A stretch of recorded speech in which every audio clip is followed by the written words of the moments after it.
Bonjour tout le monde. Aujourd'hui, nous avons un message nous avons un message dans Ecclésiaste. D'accord? On va parler de beaucoup de choses. On va parler de technique, on va parler de force, on va parler de, de la connaissance. Ouais, on va parler de tout ça. Donc, du coup, on est dans Ecclésiaste 10 à partir du verset 4, s'il vous plaît. Et cette parole, il y a plusieurs choses à dire dessus, à vrai dire. Franchement, je ne sais pas si je vais le faire en plusieurs vidéos, mais il y a beaucoup de choses à dire. Mm, Je pense pas que je vais le faire en une seule vidéo, je vais le faire en plusieurs. Parce que c'est à partir du verset 4, mais on va jusqu'au verset 10. Mais on va laisser le verset 4, hein, parce que ça c'est notre histoire.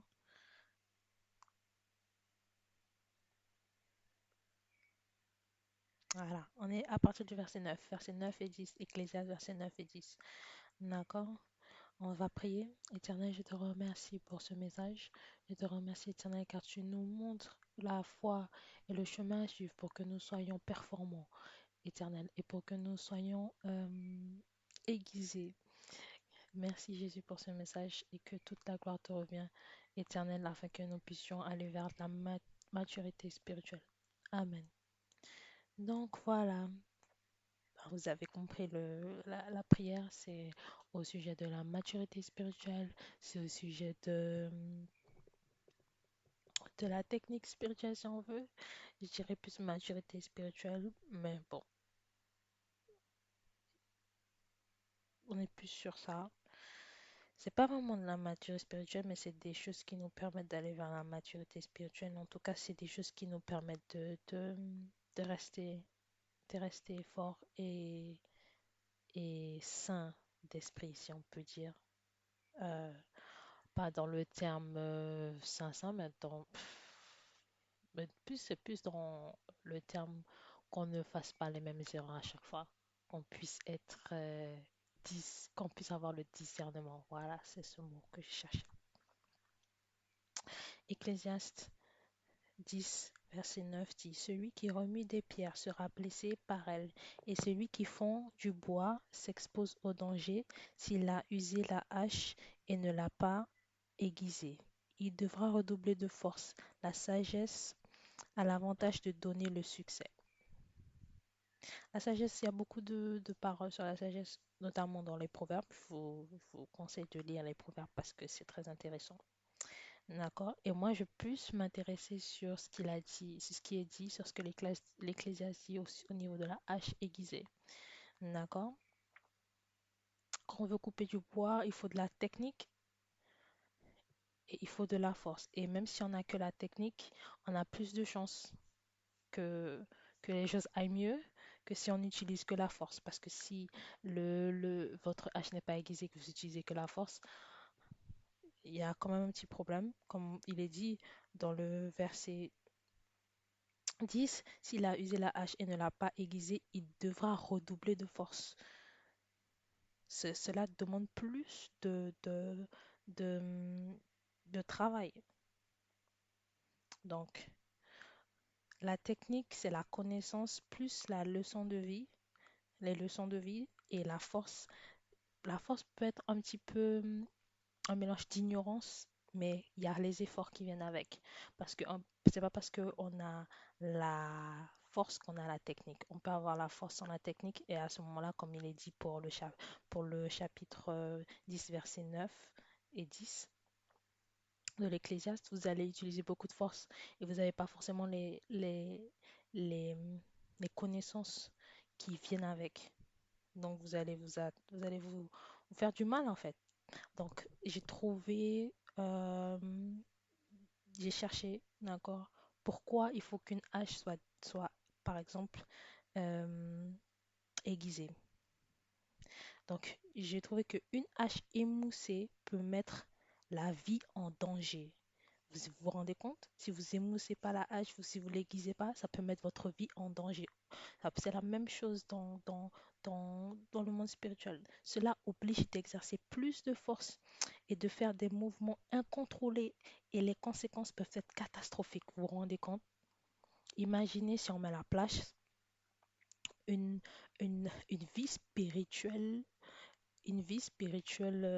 je sais pas moi, si on met à la place une vie spirituelle négligée, peut mettre la vie en danger. Cela oblige d'exercer plus de force physique, puisque vous n'êtes pas dans le monde spirituel, vous faites pas vos trucs dans les spirituels, vous vous battez pas dans les spirituels, de faire des mouvements incontrôlés. Autrement dit, vous n'avez pas de discipline. Vous n'avez pas un contrôle de vous-même.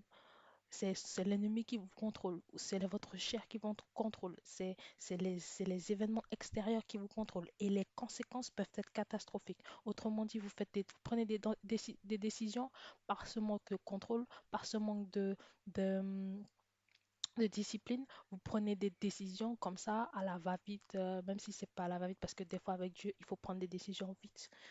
Euh, pour faire quelque chose, mais vous prenez des décisions qui sont pas dans la volonté de Dieu. Parce que même si vous prenez des décisions vite et qu'elles sont dans la volonté de Dieu, ça, tout, tout, tout va bien à la fin. Mais lorsque vous prenez des décisions qui portent des conséquences, parce que ces conséquences, déjà, c'était pas dans le plan de Dieu, et vous faites des trucs qui, qui apportent, qui vous apportent de la souffrance, en fait, d'une manière ou d'une autre. Et je me suis aussi intéressée à la technique. Et pour la technique, il est dit qu'avec une hache aiguisée comme un rasoir, on risque moins de viser à côté. Vous comprenez ça? Contrairement au fait qu'on peut se blesser et qu'il y a des conséquences. Avec une hache aiguisée, on risque moins de viser à côté. Et on est même à couper on est à même de couper, pardon, en utilisant la technique plutôt que la force brute. Vous vous rendez compte, vous n'avez pas besoin de force brute si vous avez la technique. Vous n'avez pas besoin de force brute si vous avez le discernement. Vous n'avez pas besoin de force brute si vous avez la sagesse. Vous n'avez pas besoin de force brute si vous avez la connaissance. Vous n'avez pas besoin autrement dit, vous n'avez pas besoin de force brute si vous avez le contrôle de vous-même, le contrôle de soi. Vous n'avez pas besoin de force brute si vous êtes discipliné. Vous n'avez pas besoin de force brute si vous êtes, euh, si vous avez la connaissance. Et la connaissance, c'est la parole de Dieu. Vous n'avez pas besoin de force brute si vous avez la technique. C'est beaucoup plus sûr et aussi moins fatigant. Ah, voilà. C'est beaucoup plus sûr et aussi moins fatigant. Vous vous rendez compte, si on change, on peut dire une, avec une vie spirituelle aiguisée ou avec un avancement vers une vie spirituelle aiguisée, au mieux avec une technique spirituelle. D'accord? Comme un rasoir. C'est pas obligé que ce soit comme un rasoir, mais il faut aller vers cet objectif. On risque de moins se viser à côté. On risque de moins se faire des erreurs inutiles, des décisions qui apportent des conséquences désastreuses. On est même à couper, on est à même de couper en utilisant la technique plutôt que la force brute. Autrement dit, vous êtes à même de réussir en utilisant la technique plutôt que la force brute. Quand vous priez, vous êtes à même de réussir en sachant comment prier, en priant avec la parole, que si vous utilisez la technique, la force brute, je sais pas moi, en disant tout à travers, parce que des fois, dans la prière, il faut aussi que vous soyez spécifique, que vous nommez les choses. Si vous êtes dans un combat spirituel, que vous nommez les démons qui s'attaquent à vous pour les faire partir. Donc, vous voyez, c'est beaucoup plus sûr et aussi moins fatigant. C'est ce qu'on a dit. C'est moins fatigant de, de- d'avoir la parole avec soi, de connaître la parole, de savoir les tactiques de l'ennemi. Et ça, c'est qui est bien. C'est bien de savoir les tactiques de l'ennemi au lieu de, d'aller comme ça, vous allez au front. Certes, parfois, quand on donne sa vie à Dieu, on n'a pas forcément les outils, mais Dieu va vous donner les outils et vous allez au front et vous combattez. Et souvent, il y en a qui tombent. Souvent, c'est par un manque de connaissances qu'il y en a qui retombent dans le péché, il y en a qui retombent dans les choses, mais pas que, parce que on a il y en a beaucoup aussi qui, malgré qu'ils connaissent la parole, c'est une question de chair et ils doivent être délivrés. Mais c'est justement pour ça que après la délivrance, on a besoin de discipline. Donc, on a toujours besoin de technique. Après la connaissance, après la délivrance, on a besoin de connaissance. C'est pour ça que même si vous êtes délivré, vous avez besoin de la technique, vous avez besoin de la connaissance. D'accord? Et la technique, c'est aussi l'expérience. Autrement dit, euh, je vais expliquer ça tout à l'heure, mais voilà. Dans l'article que j'ai lu, il est dit aussi que euh, la, ah, voilà, en addition de l'entretien du manche, on parle toujours de la hache, en addition de l'entretien du manche, l'aiguisage régulier de la tête est également très important. Donc, c'est pas seulement la discipline euh, spirituelle. La discipline spirituelle, déjà, c'est dans la tête. Et en prenant soin de vous, mais là, je parle plus de manière physique. Prenez soin de vous. Prenez soin de votre corps. Prenez soin de votre tête. Vous êtes le temple de Dieu. Et ça aussi, on peut faire un autre message dessus. Mais vous êtes le temple de Dieu. Autrement dit, ce que vous mangez, autrement dit, ce que vous mangez, c'est comme si, parce que si Dieu vit en vous, si Jésus vit en vous, autrement dit, ce que vous mangez, si c'est pas bon, voilà, c'est comme si vous nourrissez votre corps, le temple de Dieu, avec des trucs impurs, je sais pas, des trucs impurs, vous voyez, après, c'est chacun sa, sa manière, parce que quand on est appelé à Dieu, tout le monde est unique, tout le monde est spécifique, tout le monde est chacun, chaque personne a quelque chose d'unique en nous. Et parfois, Dieu peut nous amener à faire des choses ou à arrêter certaines choses. Par exemple, arrêter de manger du bœuf ou du poulet. Je sais pas. Je sais que vous allez écouter, vous allez dire du poulet. Mais non. C'est vraiment la relation avec Dieu, c'est vraiment entre vous et Dieu. Donc, si Dieu vous dit de faire quelque chose, d'arrêter de manger quelque chose, d'arrêter de boire quelque chose, d'arrêter de fumer, d'arrêter de, c'est pas pour rien. Il faut faire, c'est tout. Donc, donc, on disait, il faut entretenir son corps. Dans l'article, il dit, en addition de l'entretien du manche, l'aiguisage régulier de la tête est également très important. Donc, la tête, c'est la base. C'est dans votre tête que tout se passe d'abord. Négliger votre tête est un souci parce que dans la tête, qu'est-ce qui se passe? Il y a les pensées.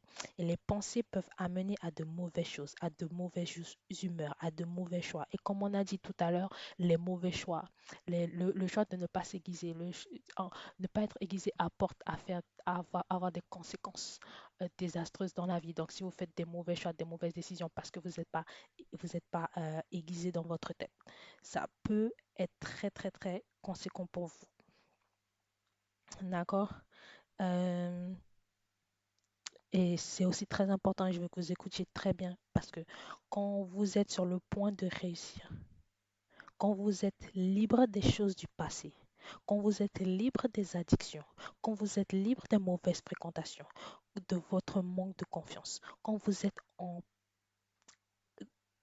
en paix et quand il n'y a plus de tristesse, plus de stress, l'ennemi, écoutez bien, l'ennemi va essayer. J'ai pas dit qu'il peut essayer, j'ai dit il va essayer. Il va essayer de vous détruire.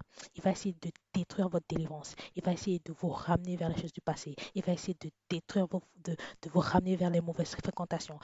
Et ne croyez pas que c'est la personne du passé qui va essayer de vous ramener, hein. Ce sera la même personne, mais dans un autre corps. Autrement dit, ce sera le même esprit, mais dans un autre corps. Autrement dit, ce sera la même fréquentation, mais avec d'autres personnes. Donc, il faut faire très attention. D'accord? L'ennemi va essayer de vous détruire. Si c'est pas avec quelqu'un d'autre, c'est avec vous.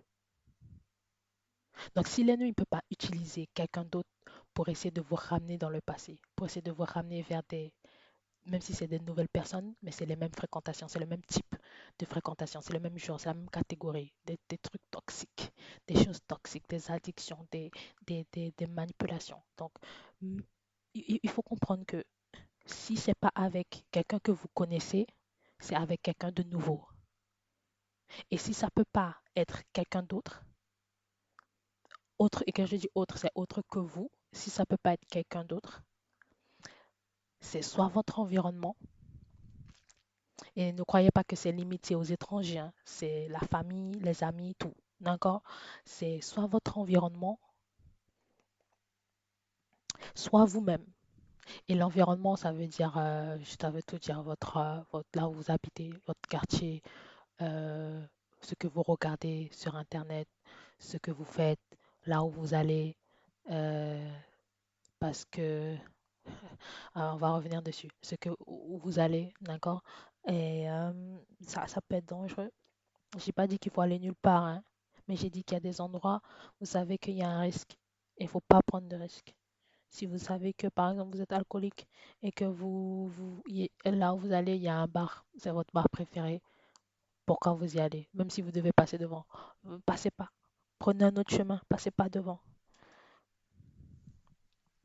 Ça me rappelle dans les proverbes, il y a un verset qui dit, les proverbes, il y a un verset qui dit, mon fils, si on veut t'entraîner, si les méchants veulent t'entraîner, n'y passe pas, n'y passe pas. Je vais mettre ça en description. Si un méchant veut t'entraîner pour faire des, pour faire de la violence, ne va pas vers eux. Passe ton chemin, ne passe pas. D'accord? C'est pareil aussi pour l'adultère. On vous dit aussi de ne pas passer devant le chemin, devant une personne, devant chez quelqu'un qui est adultère. Ça, c'est dans la Bible, mais cette parole veut surtout dire que si vous savez que il y a la tentation et qu'il y a quelqu'un qui n'est pas, qui a une mauvaise fréquentation, il y a quelque chose qui représente un risque, n'y passez pas, n'y allez pas. C'est simple, c'est pareil. Et je parle pour vous les filles. Moi, je suis une fille et je parle pour vous les filles. Et je peux pas aussi parler pour vous les garçons. Si, par exemple, il y a une fille qui dit, ouais, je veux juste aller, ouais, si on allait au cinéma et tout, et il est 21 heures, c'est pareil pour vous les filles. Le gars, il vous dit, ouais, si on peut aller là, et il est 21 heures. Ouais, on peut aller chez moi et il vous dit, ouais, mais c'est juste pour discuter, c'est un mensonge. N'allez pas, c'est un mensonge. Même si la fille vous dit, ouais, mais c'est juste pour parler, c'est un mensonge. N'y allez pas. Dites-lui, ben, on peut parler dehors. Et même si on peut parler dehors, déjà s'il est 21 heures, vous faites quoi dehors à 21 heures? Hein? Vous avez, je sais pas moi, vous êtes, même si vous êtes mineur ou majeur, à moi à 21 heures, je dors. Je dors pas, mais bon. Et au moins, je dis pas qu'il faut rien faire dans la vie, mais je dis juste que même quand vous êtes jeune, il faut faire attention. Il y a des gens, vous savez dans votre cœur que la personne essaie de vous avoir intimement, même si c'est juste un petit bisou, machin, même si ça, vous le savez au fond de vous. Et donc, si la personne vous dit, viens, on va faire ci, viens, on va faire ça, ah, maintenant il n'est pas trop tard, et vous, dans votre tête, vous dites, il est tard, c'est Dieu qui est en train de vous dire qu'il est tard et que faut dire non, c'est tout. Bref, n'ayez pas peur de dire non, parce que je sais que ça peut être difficile et que certains d'entre vous sont des people pleasers, des gens qui aiment faire plaisir aux autres tout le temps, tout le temps, tout le temps. Vous dites oui, oui, oui, oui, oui, oui, et vous savez pas dire non. Ah ben, c'est le moment. C'est le moment de dire non. Entraînez-vous. Même chez vous, entraînez-vous. Ah, est-ce que tu peux aller faire ça pour moi? Non. Ah, est-ce que tu peux? Non. Ah, est-ce que tu veux venir? Non. Et puis, est-ce que je peux avoir ton numéro? Non. Et puis, si vous demandez votre numéro, c'est pas la peine de donner votre numéro. Ah, est-ce que je peux avoir ton numéro? Non. C'est simple. Ah, mais et puis ils insistent. Pourquoi? Non, j'appelle la police. C'est simple. Ou cassez pas la tête. Non, j'appelle la police, c'est de l'harcèlement. Et s'ils continuent, vous appelez vraiment la police. Et c'est simple. Et dire la police, qu'est-ce que la police va faire? Ah, au moins vous aurez prévenu. Au moins, vous aurez prévenu. Attends, quelqu'un vous dit, ah, est-ce que tu veux pas venir et tout? Non. Et puis vous bloquez. Je sais que ça peut être dur parce que vous dites, ouais, mais peut-être qu'on peut être amis, on peut être ci, on peut être ça. Bloquer la personne. Moi, j'ai une astuce. J'ai une astuce, si vraiment vous avez du mal, j'ai une astuce pour vous. Vous créez un mail. Non, je vais pas vous dire ça. Je vais pas vous donner cette astuce parce que ouais, ouais, c'était mon astuce. Je crée un mail, puis je donnais mon mail et puis j'effaçais tout. Et puis genre, je sais pas, je donnais jamais. Je sais pas si vous entendez ça. C'est Noël bientôt. C'est Noël bientôt et il y a des pétards. Bref, cachez-moi, il y en a. Donc, donc je vous disais que si c'est pas vous, si c'est pas si c'est pas votre environnement, si c'est pas ce qui se passe autour de vous, c'est vous-même. Donc l'ennemi va essayer de rentrer dans votre tête et de vous faire penser des choses négatives, des choses démoniaques, des choses dépressives, des choses pour vous mettre tout en bas. Vous allez commencer à penser mal de vous et penser que vous êtes rien ou je sais pas, penser des choses qui vous font vous détester par exemple ou vous faire penser aux choses du passé par exemple pour vous dire ah oui mais t'as fait ci, t'as fait ça, tu crois vraiment que Dieu il t'aime, tu crois vraiment que Dieu vous aime, hein. Dieu a tant aimé le monde qu'il a donné son fils unique afin que quiconque, il n'a pas dit que certains, il a dit que quiconque ait la vie éternelle. Donc Dieu vous aime. Dieu a des grands plans pour vous. Il vous aime. Jésus vous aime de tout son cœur. Et vous devriez l'aimer de tout votre cœur, toute votre pensée, de toute votre âme, parce qu'il vous aime. Il vous aime et vous êtes aimé. Vous vous rendez compte que Dieu dit, même si ta mère t'abandonne, moi je t'abandonnerai jamais. Vous vous rendez compte de ça? Même si vos propres parents vous abandonnent, que ce soit mentalement, parce que l'abandon n'est pas que physique, l'abandon peut être psychologique aussi, que ce soit psychologique, mental, spirituel ou physique, Dieu ne vous abandonne pas. Vous vous rendez compte?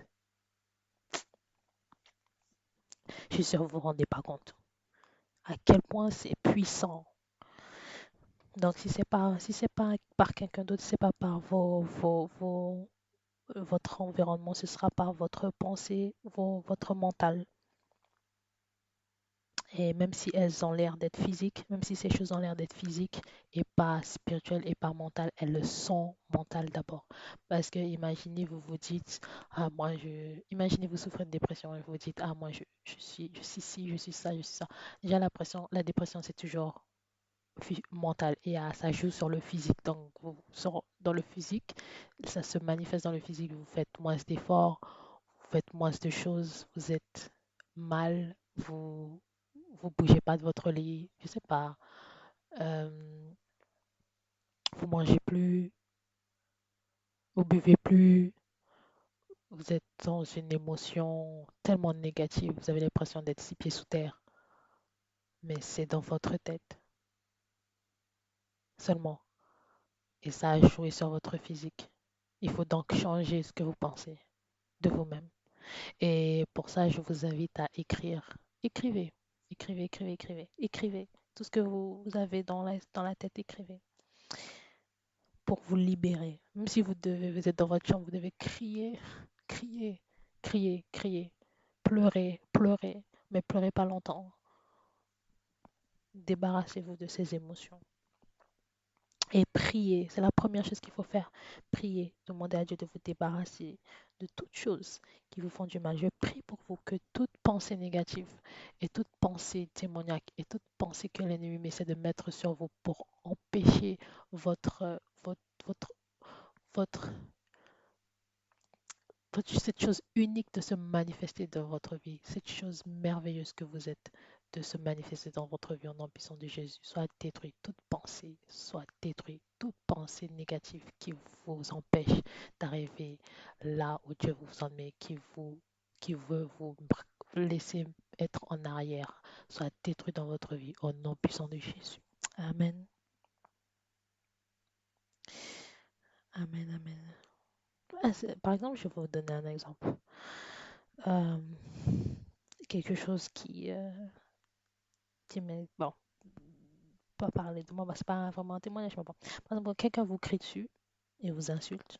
D'accord, je sais que c'est dur de rester calme et de rester mentalement fort, mais c'est comme le froid en fait.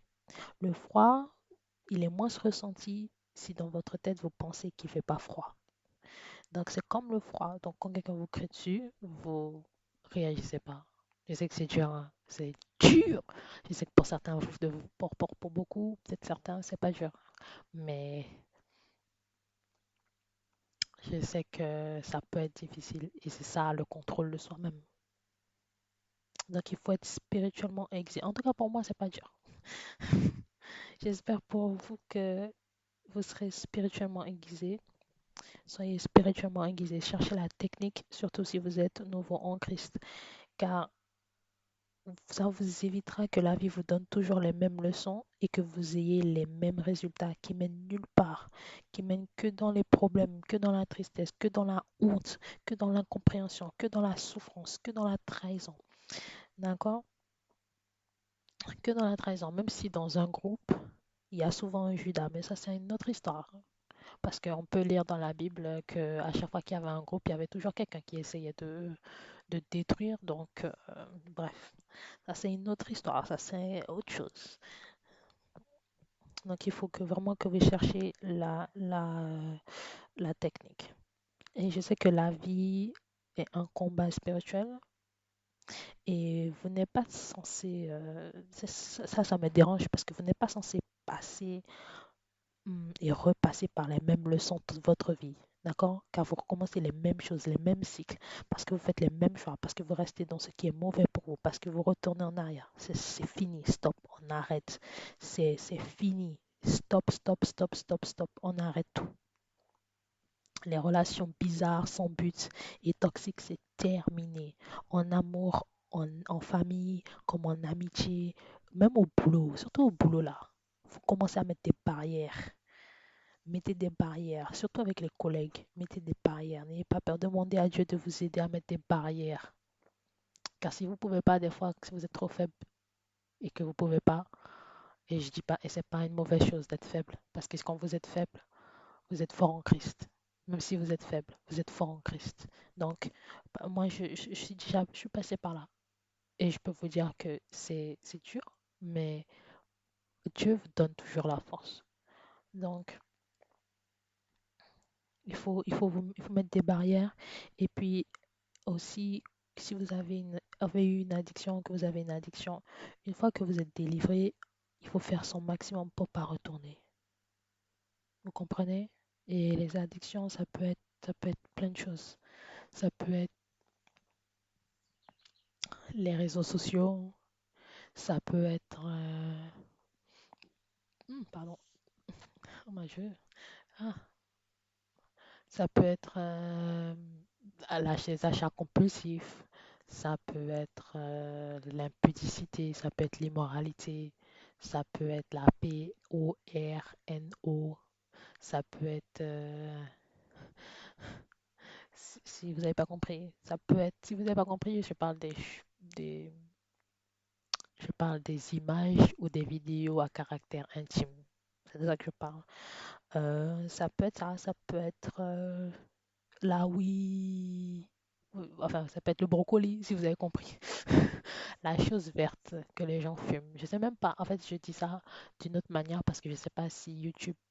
euh, je sais pas, avec YouTube, il y a des choses. Je crois que quand on essaie de parler de certaines choses, ça peut, ça peut détruire la vidéo et c'est pas ce que je veux. Euh, Ça peut être l'herbe, le brocoli, voilà, ou les autres choses, ou la poudre, par exemple. Bref, vous avez compris. Donc, une fois que vous êtes délivré, ça devient du vomi.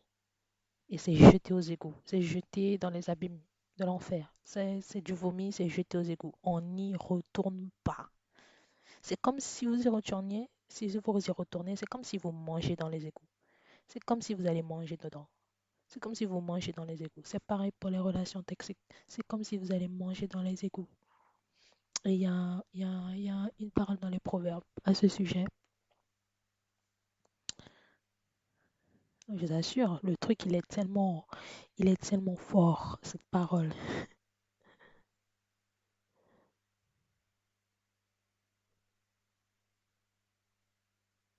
Cette parole est un truc de... Ouh. Dans le proverbe 26, verset 11. Comme un chien qui retourne à ce qu'il a vomi. Ainsi, ainsi est un insensé qui revient à sa folie. Vous vous rendez compte? Comme un chien qui retourne à son vomi. Autrement dit, vous avez laissé vos addictions, vous avez laissé ces personnes toxiques qui vous ont fait souffrir, vous avez laissé toutes ces choses démoniaques et qui vous pourrissent la vie et vous retournez. Et la Bible dit comme un chien qui retourne à son vomi. Vous vous rendez compte? Rien que ça, rien que pour pas être comme un chien, n'y retournez pas. Rien que pour pas être comme un chien, n'y retournez pas. Si vous vous dites, moi je suis pas un chien, moi je suis pas un chien, n'y retournez pas. Faites votre possible, faites le maximum. Et faites demander à Dieu de faire l'impossible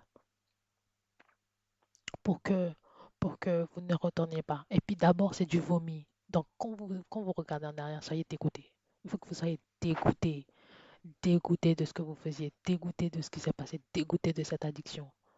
C'est du vomi. C'est qui ravale son vomi? Ah, non. Faut que demander à Dieu. Faut demander à Dieu. Dieu, fais en sorte que je sois dégoûté. Dégoûté de cette chose. Dégoûté de cette addiction. Dégoûté de ces relations toxiques. Pas de la personne, hein, pas de la personne, mais de la relation toxique. Dégoûté des relations toxiques comme celles que j'ai vécues. Donc, quand vous allez avoir quelqu'un d'autre qui va débarquer dans votre vie, une amitié ou quoi que ce soit, vous allez voir si c'est déjà toxique. Et une fois que c'est toxique, une fois que ça fait ping, la lumière s'est allumée, vous dites c'est toxique. Vous dites, ah, excuse-moi, mais j'ai autre chose à faire. Au revoir. Au revoir. Non, au revoir. Vous avez compris? D'accord. Non, mais il faut pas retourner. Il faut pas retourner dans ces trucs qui est du vomi, en fait, dans ces égouts. Il faut pas retourner dans son, comment dire, dans ses excréments. Vous comprenez? Donc quitte, quitte à être seul. Encore, ce ne sont pas ces choses, ces gens qui vont vous sauver ou qui vont vous accueillir à la fin du temps. Il faut réfléchir. Est-ce que vous restez dans cette chose toxique? D'accord? Est-ce que vous restez dans cette toxicité et vous n'avez que ça et ça vous tue petit à petit ou vous partez et vous quittez ces choses et vous faites un travail sur vous et vous vous trouvez mieux et vous êtes heureux et heureuse? C'est pas mieux?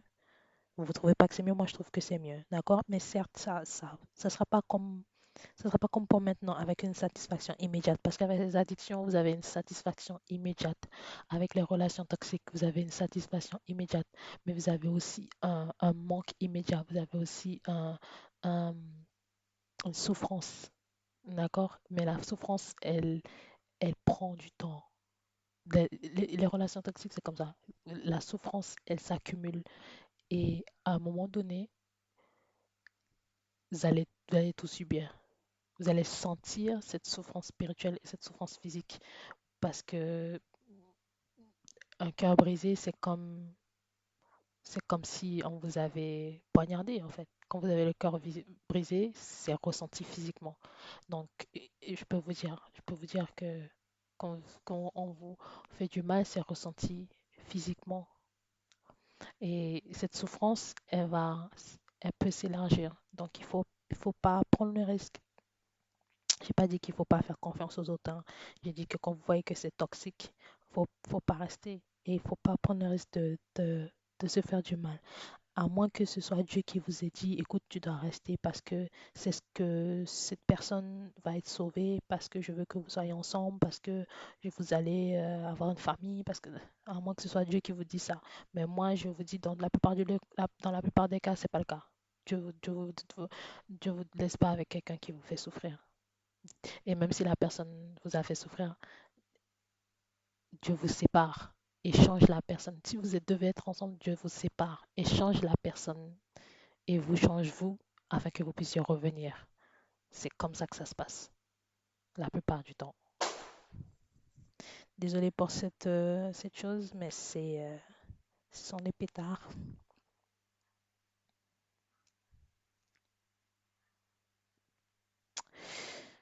Ne soyez pas trop attrait par l'immédiat, d'accord? Ça peut prendre un bout de temps, mais ça en vaut la peine. Et puis, ce dont vous vous débarrassez, que ce soit la drogue, les images ou les vidéos à caractère intime, les mauvaises fréquentations, les gars, par exemple, les gars de votre bâtiment, par exemple, les gars qui vendent la drogue en bas de votre bâtiment, les filles méchantes, parce qu'il y a des filles qui sont méchantes, hein, les filles méchantes et qui font des ragots, qui dénigrent les autres. Franchement, ça, c'est des mauvaises fréquentations. Je suis désolée. Mais si vous avez une fille, je suis une fille, hein. Donc, s'il y a une autre fille qui raconte que la vie des autres et qui dénigre les autres, je vois pas pourquoi vous êtes amis avec. Les ragots, c'est vraiment pas. Spirituellement, c'est du. Comment dire ça? De manière correcte. Spirituellement, c'est de la teinte. Je sais pas comment vous voyez. Quand vous teintez quelque chose en noir, c'est comme. C'est comme des C'est comme des microbes en fait. Je sais pas comment vous dire. Je trouve pas le mot. Mais c'est comme un peu comme c'est comme de la moisissure. Voilà, c'est un peu comme ça. Moi je pense c'est comme de la moisissure. Donc que ce soit ça, les faux frères, les amis. Bon bref, tout ce que vous laissez derrière, d'accord vous, tout ce que vous laissez derrière et qui était mauvais pour vous est une chaîne générationnelle que vous brisez. Il faut comprendre ça. C'est une chaîne générationnelle que vous brisez. Vous devenez meilleur pour ceux qui viennent après vous, pour vos enfants. D'accord? Eux, ils verront vos relations que Dieu va changer, des relations saines.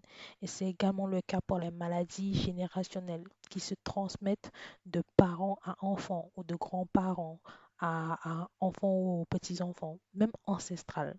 Car quand vous donnez votre vie à Christ et que vous luttez dans le monde spirituel, que vous luttez contre l'historique générationnel d'une famille, ça peut aller jusqu'aux ancêtres, ça va jusqu'aux ancêtres. Donc, donnez votre vie à Christ et lutter, faire le bon combat, c'est aussi lutter contre l'historique générationnel de votre famille, jusqu'aux ancêtres. Donc, si dans votre famille, si votre famille est liée par la pauvreté, vous êtes plus pauvre, car en Christ, vous êtes riche. Si votre famille est liée par les, par les choses parle des choses, des immoralités, l'impudicité, et que personne ne s'est marié dans votre famille. Vous serez le premier. Ça va s'arrêter avec vous. Vous comprenez? Et c'est pas seulement ça. Ça peut être si dans votre famille il n'y a que des bandits. Ça s'arrête avec vous. Vous ne pouvez pas marcher avec Christ et être un bandit et être un voleur. Vous comprenez? Peu importe ce qui s'est passé chez vos ancêtres et ce qui s'est passé euh, avec vos parents, et ce qui s'est passé avec vos grands-parents, des choses qui sont des chaînes générationnelles, ça s'arrête avec vous. Vous donnez avec votre vie à Christ et vous changez votre vie. Et pas vous, mais Dieu change votre vie et vous acceptez ce changement. Croyez-moi, ça va changer votre vie et la vie de vos enfants parce que tout simplement, lorsque vous donnez votre vie à Christ, vous aussi, vous partagez cette passion, j'aimerais dire, cette passion pour Christ, cet amour pour Christ à vos enfants. Et c'est pour ça que Dieu dit dans sa parole euh, qu'il faut enseigner la voix à l'enfant, qu'il faut lui enseigner. Il faut enseigner à l'enfant la voix pour que quand il sera plus grand, il ne s'en détourne pas. Autrement dit, même s'il se détourne un petit peu, il va rester, il sait où aller. Il sait que c'est Christ qu'il a besoin. Il connaît ces choses. Et ceci est très important tout simplement parce que on peut voir ça aussi dans les carrières. Dans les carrières. On peut parler aussi de carrière générationnelle dans les carrières de certaines familles. Par exemple, une famille que d'avocats, une famille que de médecins, une famille parce que euh, le père est médecin ou la mère est médecin et euh, l'enfant, il parle de la médecine à l'enfant décide de devenir médecin et ainsi de suite. Vous comprenez? Mais il n'y a pas d'obligation, bien sûr. Bien sûr. Donc, c'est pas comme seulement spirituel, c'est dans tous les domaines qu'il faut enseigner à son enfant enfin, dans tous les domaines. Il ne faut pas obliger vos enfants à faire quelque chose que vous voulez pour lui et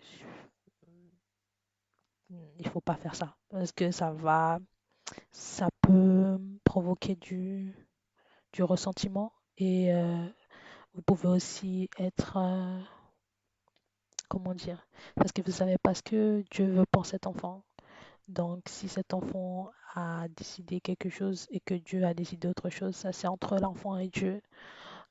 Mais ça c'est surtout quand ils deviennent grands et qu'ils décident d'aller faire des études ou pas, ou de faire une carrière ou pas, ou de faire quelque chose ou pas. Mais ça c'est entre eux et Dieu, ça n'a rien à voir avec vous. Donc, le moyen le plus sûr, c'est de pas obliger vos enfants à faire une carrière. Parce que c'est Dieu qui va décider.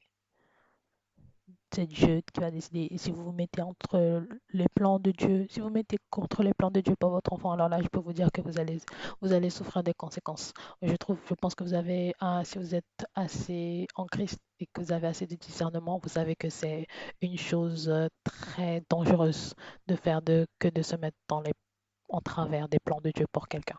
Que ce soit quelqu'un de votre famille ou quelqu'un qui n'est pas de votre famille. Voilà. Je vais,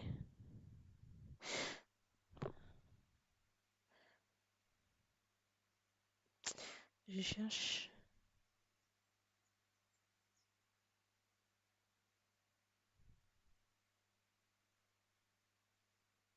Je suis désolée, parce que... Voilà, c'est le Proverbe 22, verset 6. Instruis l'enfant selon la voie qu'il doit suivre, et quand il sera vieux, il ne s'en détournera pas. Vieux, on peut dire vieux ou âgé, on peut dire aussi adulte, il ne s'en détournera pas. Proverbe 22, verset 6. Donc voilà, c'est le message d'aujourd'hui. Donc je vous conseille de rester de rester vraiment dans cette optique de chercher la technique. D'accord? Je sais que en ce moment, il y en a beaucoup qui utilisent la force parce qu'ils n'ont pas la technique. Et c'est important de s'informer comment prier, comment, euh, comment prier, comment être efficace dans la prière. Et le plus souvent, être efficace, c'est prier avec la parole de Dieu. Et quand vous priez avec la parole de Dieu, décrétez les choses, décrétez, déclarez les choses sur vous. Je peux vous donner un exemple, on va faire ça maintenant.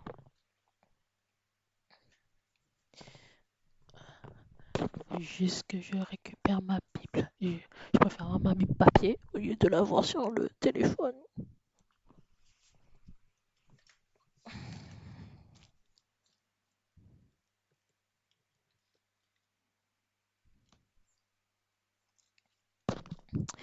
Alors,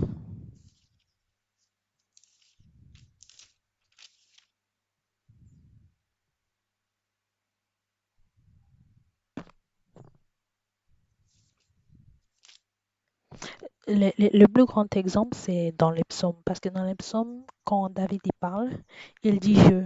Donc, autrement dit, quand vous parlez, vous dites je aussi. Franchement, et faites les psaumes. C'est très important. Parce qu'il y a beaucoup de... Dans les psaumes, vous n'êtes pas obligé de changer les... Parce que je ne dis pas changer, vous changez la Bible. Hein, mais quand vous priez, parfois, vous pouvez parler de vous pour que ça puisse vous concerner vous. Et c'est ce qui est bien dans les psaumes parce que souvent David, il dit je en fait. Par exemple, confiance dans l'intervention de Dieu, psaume 11, c'est en l'Éternel que je cherche un refuge.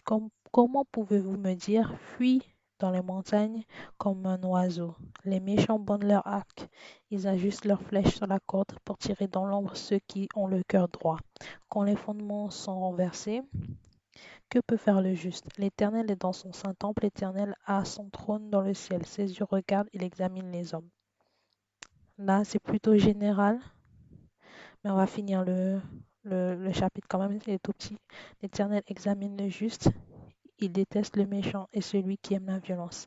Il fait pleuvoir sur les méchants des charbons, du feu et du soufre. Un vent brûlant tel est le lot qu'ils ont en partage, car l'Éternel est juste. Il aime la justice, les hommes droits contemplent son visage. Franchement, les psaumes, c'est le meilleur exemple que je peux vous donner parce que souvent, David, il dit je. Et c'est que quand on prie, il faut prier aussi comme si c'était pour vous. On n'est pas, on peut pas être ignorant aujourd'hui avec tout ce qu'on a sur Internet. La parole de Dieu est assez partagée. Même s'il y a des gens qui tombent jamais sur ces choses. Mais ça ne veut pas dire qu'ils n'ont pas entendu au moins une fois parler de Jésus.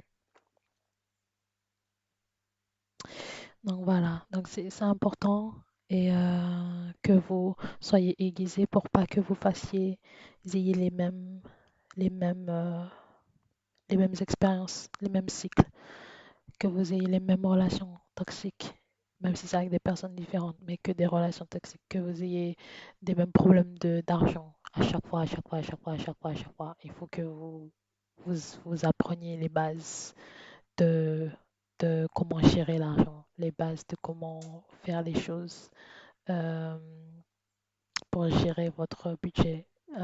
Et même, il y a des bases bibliques pour ça aussi. Il y a des bases bibliques pour ça aussi. Vous pouvez aussi prier contre l'esprit de pauvreté. Et je prie avec vous au nom puissant de Jésus que tout esprit de pauvreté parte de votre vie. Au nom puissant de Jésus. Que vous ayez au nom puissant de Jésus une bénédiction financière, un discernement financier de la gestion de vos finances, de la gestion de votre argent. Que Dieu vous bénisse abondamment, car l'Éternel est votre berger et vous ne manquerez de rien. Au nom puissant de Jésus. C'est très important que vous lisiez aussi le psaume 23. Si vous avez des problèmes d'argent, des problèmes d'argent, vous n'arrivez pas. Il y a des gens, il y a beaucoup de personnes qui ont des soucis d'argent, pour se nourrir, des fins de mois difficiles. Et Dieu pourvoit toujours. Donc c'est bien que Dieu, non seulement il pourvoit, mais il protège. Donc le psaume 23, c'est une très, une, une très bonne parole à lire régulièrement le matin avant d'aller au travail, par exemple, et le soir avant de coucher. D'accord? Euh, je pense que je vais faire un autre message sur les cycles euh, pour mieux vous expliquer. Je pense que ce ne sera pas aussi long. Ça a été vraiment long et je m'excuse. Enfin, je m'excuse pas parce que c'est vraiment pour vous, mais c'est mon côté, c'est mon côté un peu. Je m'excuse pour tout qui parle. Je suis désolée. Bon, oh là là, ah là, j'allais dire pardon. Bon, je m'excuse pas. Voilà. Écoutez, c'est tout. Et soyez aiguisés comme une hache qui peut couper, comme une épée à double tranchant qui terrasse les démons, qui terrasse les esprits, qui terrasse vos ennemis, qui essaient de vous faire du mal. D'accord? D'accord? Et n'hésitez pas à utiliser la parole et quand vous parlez, parlez pour vous. Dites, prophétisez sur votre vie. prophétiser, vous pouvez aussi déclarer sur votre vie. Quand vous sentez mal, vous dites au nom de Jésus, je déclare, moi, vous dites votre nom, moi, un seul, je suis belle, moi, un seul, je suis beau. Moi, quelqu'un vous voit dans la rue, vous dites, ah, t'es pas beau. Je vous ai dit, vous dire, moi, je suis beau. Vous dites dans votre tête, au nom de Jésus, je suis beau. Au nom de Jésus, je suis belle. Quand vous dites, vous êtes bête, vous dites, au nom de Jésus, je suis intelligente. Quelqu'un vous dit, ah, faut pas avoir peur, hein. Quelqu'un vous dit, vous êtes bizarre. Si on vous dit vous êtes bizarre, vous dites au nom de Jésus, gloire à Dieu, je suis bizarre parce que je ne suis pas comme les autres. Je ne suis pas un mouton.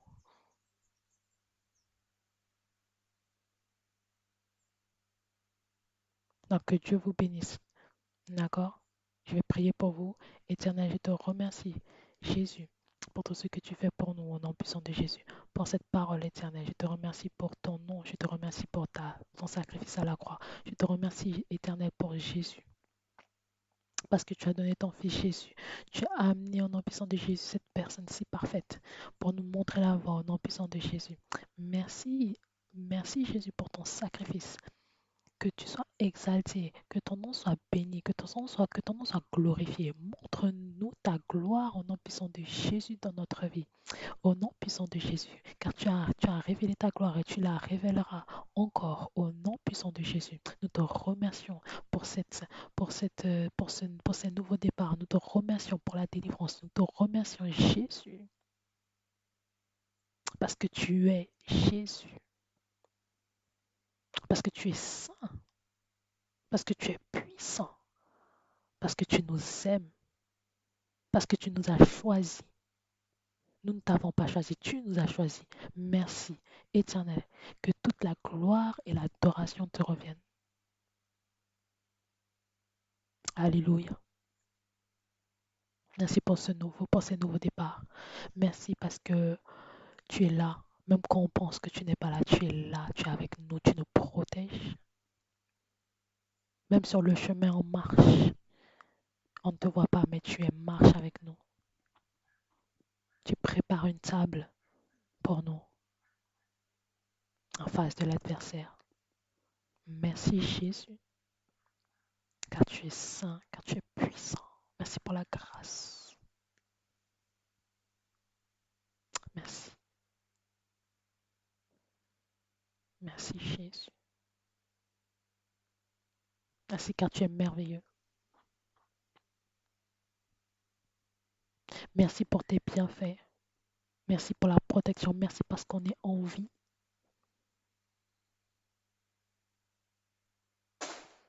Merci, merci Jésus. Merci car sans toi, on ne peut rien faire. Car avec toi, car tu es tout, éternel. Merci. Au nom puissant de Jésus. Amen. N'oubliez pas, avant de, avant de, avant la fin de l'année, si vous ne l'avez pas fait toute l'année, surtout, ce qui est très bizarre, donnez vos remerciements à Dieu pour peu importe ce qu'il a fait, parce que vous êtes en vie, parce que vous avez des fleurs dans votre jardin, parce que vous avez, je sais pas moi, vous avez eu des cadeaux, parce que vous avez votre famille, parce que vous avez votre un livre, je sais pas, parce que vous arrivez à lire, je sais pas, parce que vous avez des fautes pour vos enfants, pour vos frères et sœurs, pour tout, pour tout, tout, tout, tout, tout, tout. Remerciez Dieu pour même la chose la plus insignifiante, parce que vous respirez, parce que même avec l'inflation, vous avez de quoi mettre sur votre table pour Noël. Parce que même s'il y a des manques d'électricité, vous n'avez pas froid. En tout cas, pas très froid. Merci parce que la grippe vous a pas tué. Merci pour tout. D'accord? Ne, ne, ne, ne lésinez pas sur la gratitude. C'est très important. Et en tout cas, moi, je vous souhaite de très bonnes fêtes, joyeux Noël et peut-être aussi joyeux bonne année. Je sais pas. Je crois que je vais faire d'autres vidéos, mais je sais pas si je vais les poster avant la fin de l'année. Mais joyeux Noël et soyez bénis, richement bénis et protéger au-delà de ce que vous pouvez imaginer et que vous soyez accompagné par notre Seigneur Jésus-Christ. Je vous remercie et je veux vous faire, je vous fais de gros bisous, de gros câlins de Noël et que vous soyez bénis et que vous soyez dans la joie, même si vous n'avez pas grand-chose, soyez dans la joie, d'accord? Je vous dis gros bisous, gros bisous, gros bisous et à bientôt.